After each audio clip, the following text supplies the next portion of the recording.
So your technical skill gets you to the top. Right. Unfortunately, once you are in there, it's not your technical skill that's going to keep you there.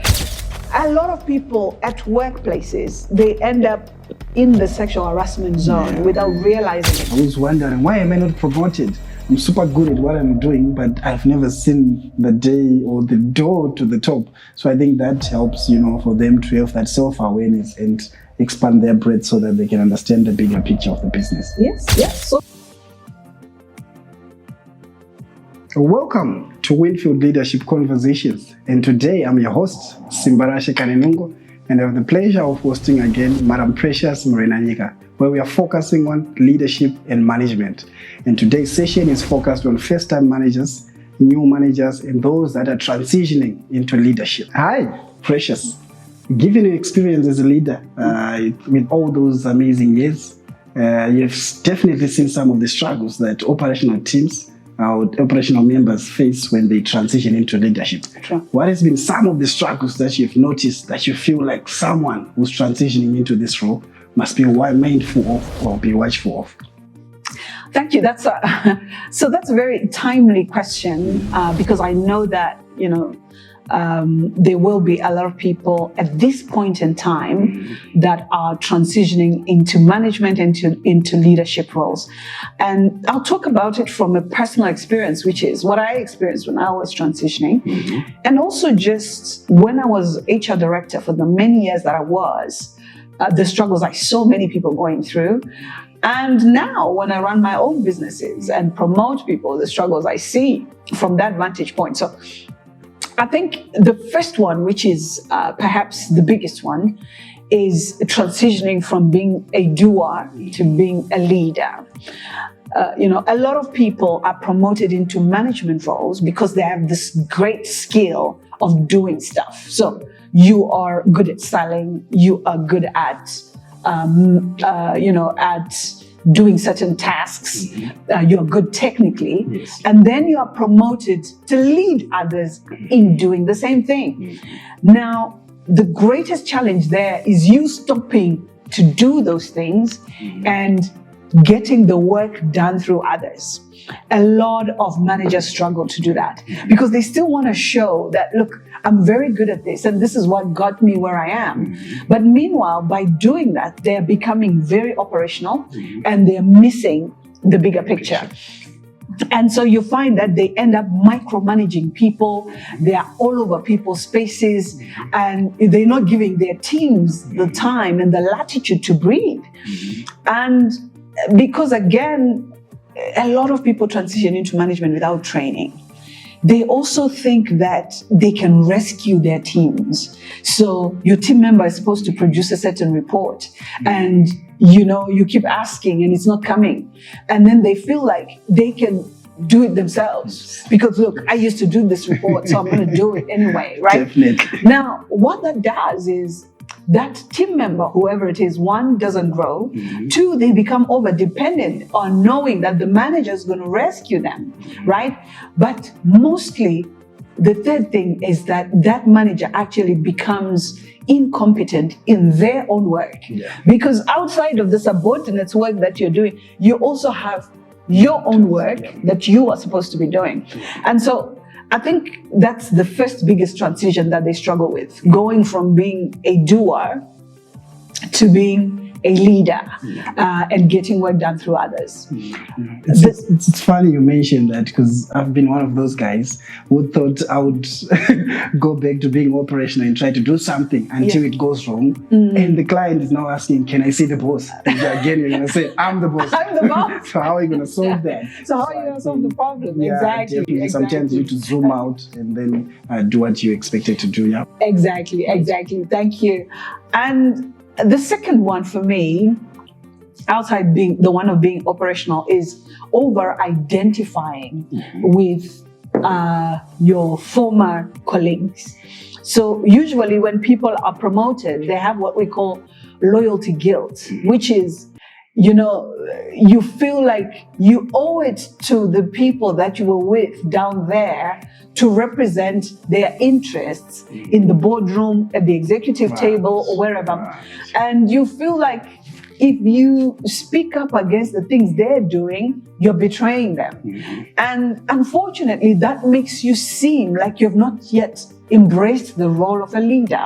And it makes you seem like, you still have a long way to go. Others actually sound like workers' committee leaders when they're in the boardroom, because they're unable to separate between the needs of workers and the needs of the organization. So being able to now know where you belong.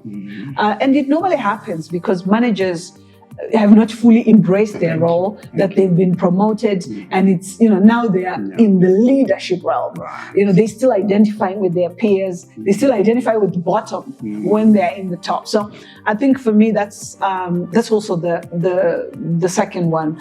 And it's important for people, once you've transitioned into leadership, to shift your language to leadership language, to now see the problems from the view of the business and to represent the interests of your shareholder at that level. So that's the second one. The third one is centered around accountability. Once you go into management, one of the most difficult things perhaps is having difficult conversations about performance, about accountability with people. And unfortunately, they're the same people that you used to make jokes about your boss with,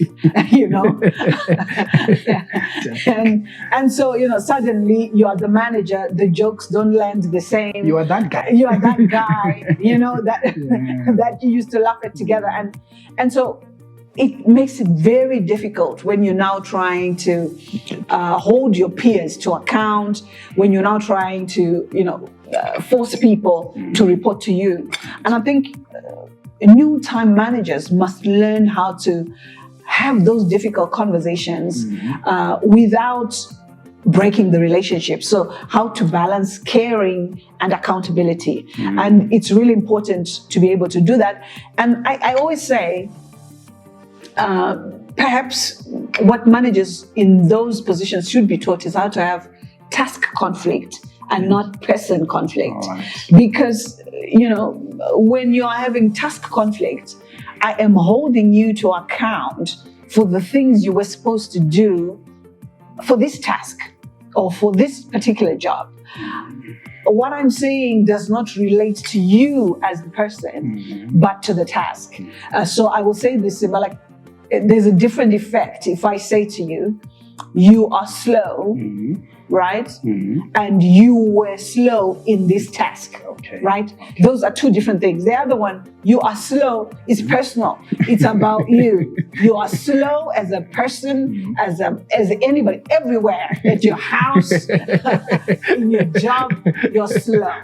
But if I say you were slow in this task, I am making particular reference to the task. You might be faster anywhere else, but on this task, you were slow. And I think having task conflict, learning how to have task conflict and not person conflict is a skill again. In leadership development, we talk about developing managerial courage, right, as a competency, which is the courage to say things as they are, the courage to hold people to account, the courage to not hold back what needs to be said, because at the end of the day, it's what helps organizations to move forward. Right. I love it, Precious, because I believe I went through the same phases. From being friends to holding people accountable, and they're like, but you are a friend. We used to sit together and have lunch, and we've spent so much time together, and now you are at a higher level. Now you think you're special and all those things. So I think it needs a little bit of mind shift for you to position yourself and get the results that you want. And it's a big mind shift. I guess it's recognizing that when you're a leader, you're not looking for popularity. You're not looking to be liked, but you're looking to be respected. And respect comes from, your consistency, your professionalism in how you handle people and how you respect them as well. And not necessarily whether you're making popular decisions or not, or whether you're being nice to me or not. I actually think when people discover that you've been holding back stuff, you'll be more in trouble than you think.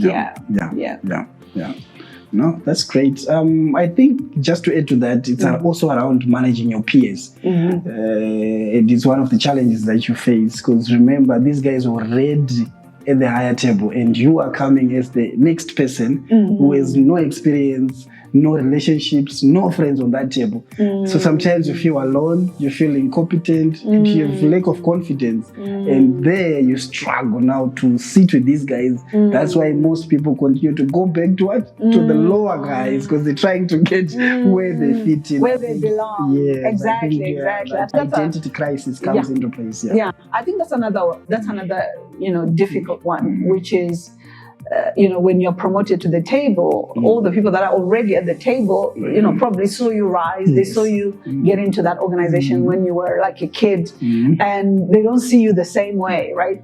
And it's not easy for them to respect you. And I always say that, respect comes from results. If you've earned your right to be at the table, your results are going to earn you the respect that you deserve. Your preparation before meetings will also, help people to start to respect you. So yes, I think managing peers is another very a difficult one, which I think over time, eventually people start to respect you and take you seriously. Great. And they see the value that you bring on the table. Exactly. Definitely. So in all of this, when people fail to recognize the role that they play and the input they bring to the team, they somehow give away their power. They fail to yield the power to lead, to make decisions, to make things happen and make things move.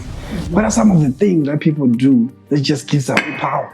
And people be like, this guy, he has no power. This lady has no power in this entity. Maybe we wait for someone. What are some of the things that people do or leaders do that gives away power? So the whole subject of power and influence is something that a lot of people take for granted. And managers particularly always say, I don't have the power to do this, or I don't have the power to change this, right? But in the first instance, it's the managers themselves who give away power, right? So how do people give away power? Number one, is using your boss's name to get things done, right? So whenever you want something done, you don't say, I want this. You say, you need to give me this because the boss is coming. Because the boss wants it, right? I'm unfortunately, I really wanted to keep you here, but I have to fire you because the boss wants you out. HR told me to. Because HR told me to do that. Yeah. So everything you're saying, you're almost saying, it's not my decision, it's somebody else. There's someone with more power than me, and I'm just a vehicle. I'm just a channel that's being used. And as a result, people lose respect in you. And so they say, okay, if you're not the one who wants the report, we're going to wait for that person who actually wants it. So you can never get people to do stuff using your own name because you're used to using your boss. So actually the power goes to your boss. So when you are transitioning, the first thing you have to learn to do is to stop using your boss's name and just say, I want this report by 10 o'clock. Right? I need to see you here by 9 o'clock. Okay. Right? Okay. I'm sorry, I have to let you go because you're not performing well. That's it. Don't say because somebody, because, that's it. Stand with your word, stand by your sword. And that's one way to amplify the power that you have. The second one, a way in which people give away their power for me is using non-assertive language. So you've been promoted, you are now in the boardroom, you are now on the executive table, you are now on the management table, and you want to make a contribution and you use non-assertive language, right? So before you say anything, you put it, I just wanted to say maybe it might not be correct, but I'm thinking that, you're putting maybe, a disclaimer. Yeah, a disclaimer. This is just my own view, but it could be wrong. And when you do that, again, you lose power, right? Because you're already doubting yourself. How can we be confident in you if you already doubt yourself, right? If you're going to make an assertion, if you're going to say something, just say what you want to say, right? Just say it. This is my thought. This is the way I see it, right? Because your job is to put your opinion on the table. So just put it there, right? And whatever happens, happens from there, right? So I think for me, that's the second thing. And that makes people give away power and lose power. The third one is not putting your voice on the table. There are a lot of managers who think they can just walk into meetings and walk out and not say anything. And they just think it's okay not to say anything. Now, when you don't speak, you give away power to those who speak. If we want to make a decision and we want to hear people's opinions about whether we should be traveling to South Africa or not, and you think we shouldn't be going, but you don't say anything, and then, people pass the vote on going, you have given away power to those that say we should go, right? So by not putting your voice on the table as a manager, you lose power. Because the manager's power is in how they influence decisions. And you influence decisions by putting your opinion on the table. Now, what I constantly hear managers say is, I don't want to look misaligned. I don't want to look like, I'm not in alignment with my boss or what my boss has said. And I want to make this, I want to simplify this, right? Because I think it's a very important point that I wish I had learned it very early in my career as well. To say that when you're on the table, there is a line that is there, right? There's a line before the decision and a line after the decision, right? Now, before a decision is taken in any management meeting, people are asked to give their opinions. At that point, there is no alignment issue that is there. All we want is for everybody to put their opinion on the table, whatever they think. All right? The more opinions we have, the better our decision quality. Because if we have 10 people giving us 10 different opinions, we're going to consider all 10 before we take a decision. Now, whoever is chairing that meeting or is the boss must then make a decision out of the 10 opinions, right? And beyond that line, they're going to make a decision. That decision might be your opinion or somebody else's opinion, right? Now, and that's okay, because somebody must decide at the end of the day. They must. And your opinion might not be taken. That doesn't mean that you should stop contributing. You should stop talking because they didn't take your opinion, right? Your opinion is not God's opinion. So you must know that you could be right and you could be wrong, right? And they're going to pick other people's opinions. Maybe one day yours is going to be picked. I don't know. But just by putting your opinion on the table, you helped to strengthen the decision. Once the decision has been taken, beyond that point, you align behind the decision. That's when alignment matters. Once we're out the door, it doesn't matter what your opinion is, we have now taken a decision and we all live with it. And it's our decision as managers. And I think transitioning leaders struggle with that because they still walk out of the meeting and out of the boardroom and say, no, but me, I was thinking, but me, I told them. So who are you? Like, who are you? Where do you belong? Right? So you're still trying to, identify yourself away from others. And I think that's a red flag for someone who's failing to transition. But it's also, one, you're misaligned. And two, if you didn't put your opinion on the table, you've actually given away power. Right. So that's the third one. The fourth one, which is a way in which people give away power, is centered around how you show up, how you look. I've heard a lot of people say, dress code, it doesn't matter. People like Richard Branson, they wear shorts to work, and Mark Zuckerberg wears jeans. I've heard a lot of young people say that, right? But those guys have earned the right to dress like that. They have worked and earned the money to dress like that, right? They don't need to build credibility anymore. They have reached the pinnacle of their careers. You and I still need to build credibility. We still need to show up like $1 million before we have the $1 million, right? So that people can listen to us, so that people can believe in our professionalism, and people can buy our products. And so a manager showing up for any meeting, a manager showing up to meet a client, a manager showing up on behalf of the company must look the part. Yeah. The company must be proud to have you as a leader. You lose power when you show up in flip-flops, in shorts, in t-shirts, in underdressed for events where you're supposed to be dressed in a certain way, right? Haven't you seen like at events where sometimes because you look so good, people whisk you to the highest table and you're not even in. You get the best service. Yes, you get the best service. Best seats, best drinks. Because dress code gives you power. Right. It does. It gives you a lot of power. And so people must not neglect that when they transition into management. Lovely. I love that. Great. So Precious, our viewers on the other side would love to know, what are some of the career stories that someone who's in a higher position or someone who's on a trajectory to the top can fall trap into, which they need to be mindful of as they develop into leadership? So there are a number of career stories, and I think I'll talk about the most common ones. The first one is lack of self-awareness, right? I think that's a common one.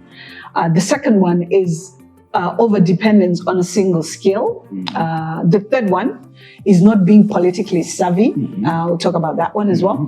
The fourth one is lack of discipline around money and discipline around workplace relationships, right? The next one is not being strategic when you are now in a role that requires you to be strategic. And then finally, failure to build effective teams. I'll start with lack of self-awareness. I think this is a common one where a lot of managers think that because they are promoted, they should know everything and they know everything. And as a result, they don't seek new learning. They don't grow themselves. They don't know their strengths. They don't know their weaknesses. They think they're God's gift to mankind. And as a result, their greatest failure comes from lack of self-awareness. The things that bring them down are actually the things that they don't know about themselves in terms of their capabilities. So leaders must do a lot to ensure that they develop self-awareness. Part of it comes from training, part of it comes from coaching. All of those things can help, right? The second one is overdependence on a single skill. Now, this is big. And it happens because usually people are promoted based on their technical capabilities. So your technical skill gets you to the top. Right. Unfortunately, once you are in there, it's not your technical skill that's going to keep you there. It's actually broader understanding of the business, broader understanding of all the things around you that allows you to lead. It's now the softer skills and not the technical skill that you need, which means how to lead people, how to manage people, how to communicate, how to motivate, how to drive teams, how to drive accountability. And learning those softer skills can then help you to succeed. Unfortunately, technical people usually think, no, I'm going to succeed because I'm the best engineer in the world and my engineering skill is what's going to help me. Right. And they miss that once you're a leader, it's now all about people and it's about managing people and driving results from the people. So I would say at that point, you lead with breadth and not depth, which means you need to understand more, a little bit of marketing, a little bit of HR, a little bit of operations, a little bit of this, and not necessarily just the functional area that you show up with. When in my days when I was CEO in corporate, and now when I lead my own businesses, it was always my biggest wish that you want to have leaders around you at the table who show up with a holistic view of the business and not just their own technical, functional view. And once you have 2 or 3 people on the table that think holistically, you're guaranteed to make better decisions. Right. But it's a blind side for a lot of people and a career stiller for a lot of people. Right. Thank you, Precious. I'm sure you've helped someone who's wondering, why am I not promoted? I'm super good at what I'm doing, but I've never seen the day or the door to the top. So I think that helps, for them to have that self-awareness and expand their breadth so that they can understand the bigger picture of the business. Yes, so true. Yeah. And the third one, which I mentioned, which is being politically savvy. Right. A lot of people, when they hear office politics, they think dirt, right? They think backbiting. They think, bootlicking. Right. They think betrayal. Right. Unfortunately, there is a good side to politics and a bad side. And once you get into management, into leadership, you have to learn the good side of organizational politics, because there is politics in organizations, whether we like it or not. And the positive side of organizational politics is managing stakeholders well, right? It's pre-socializing ideas. It's self-promoting.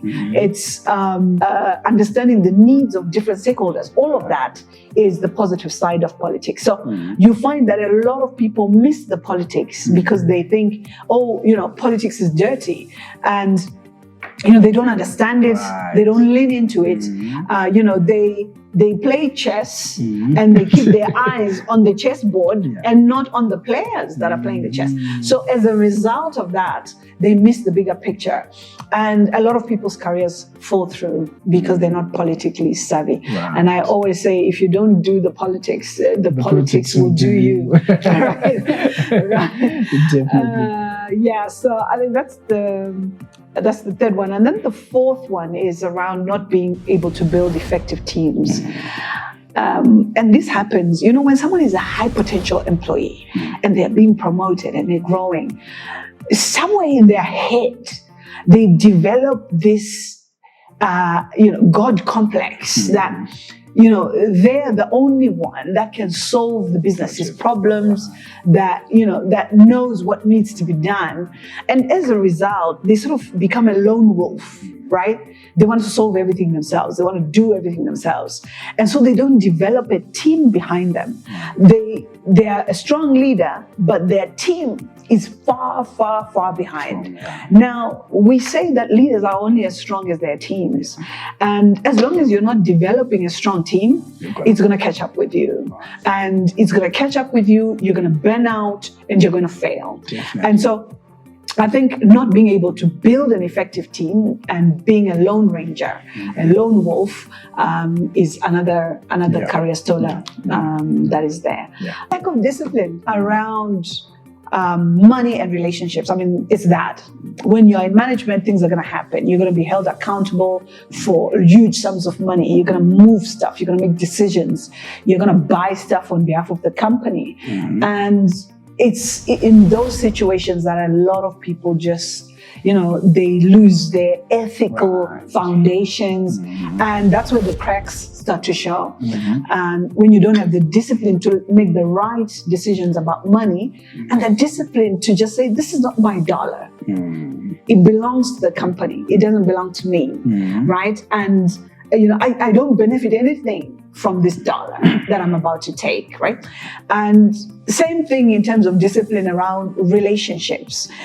A lot of managers, struggle with that, because once you're in the management level, having workplace relationships with junior staff becomes a very delicate space, Once you start dating someone at work, one of the key things is that you lose power. You lose power to reprimand that person, to do anything around that person's work. And you also lose power from just people observing what you're doing. People lose respect for you, right? And so, outside of that, it's also, for me, the difficulty with workplace relationships, particularly in the African context, is that, courtship in the African context says, I try and try and try again, because women normally say no. Actually, they want to say yes, right? So I'm going to keep trying and trying and trying, because eventually she's going to say yes, right? And that's the resilience of courtship that you're taught, as don't give up. You don't give up, exactly, for the woman that you want, right? And then at law, the definition of sexual harassment is repeated unwanted sexual advances. Oh. And so the two are like, there's this big overlap between those two things. Like, are you coaching or are you sexually harassing? We don't know what exactly you're doing. So a lot of people at workplaces, they end up in the sexual harassment zone without realizing it, because they think they're courting someone, and now they have a sexual harassment report on them and they lose their jobs. I mean, and no company wants to keep someone who has committed. Wants to be associated. Yes, nobody wants to be associated with somebody who has committed a sexual harassment offense. It's a serious offense that you can be taken to criminal court for that offense, right? So. And companies can be sued because of your behavior, right? And so it's something that managers have to have the discipline to know that once you're in management, it's so delicate. Just look for a spouse somewhere else, just save us the hassle and look for a spouse somewhere else. Stop fishing in the pond. The fish has already been caught. Yeah, exactly.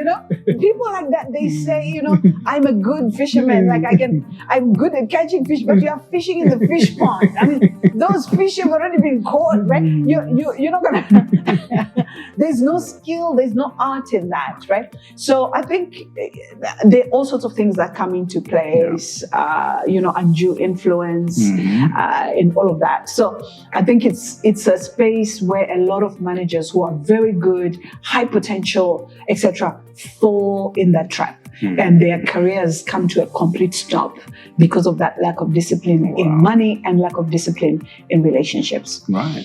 Thank you, Precious. There's one interesting one that I wanted to run by you. I'm sure you have one or two things that you can talk about it. It's around confidentiality. It's one of the career stories.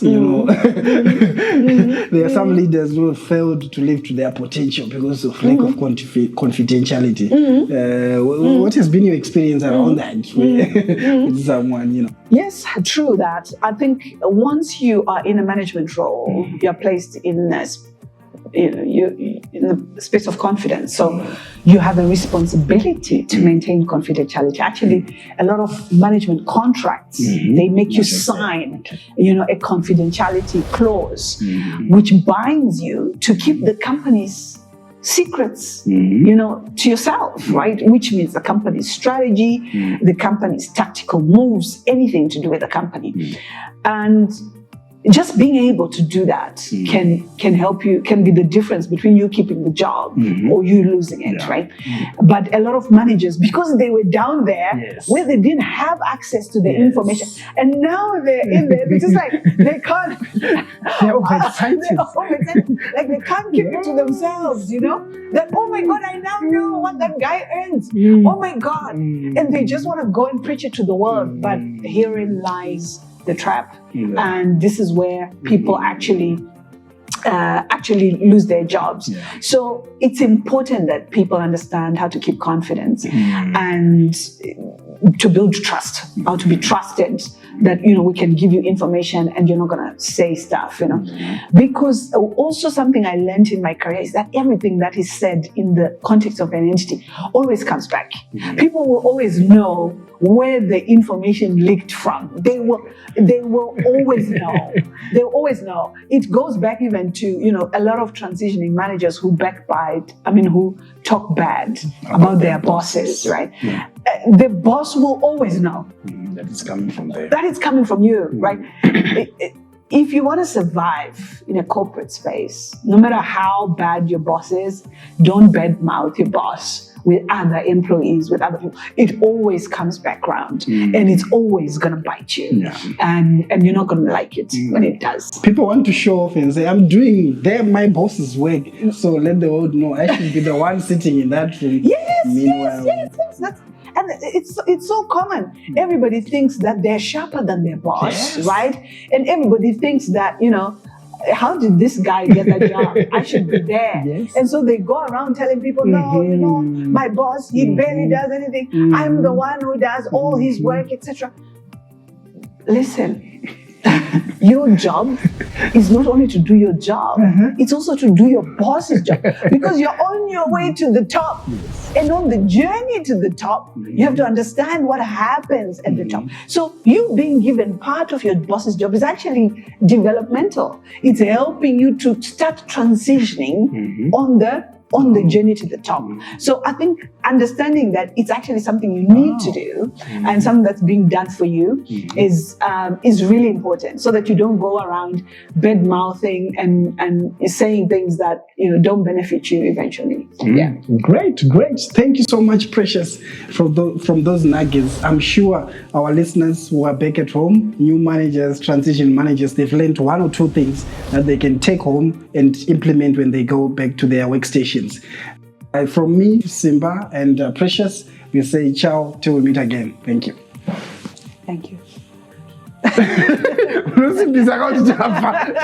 Fantastic.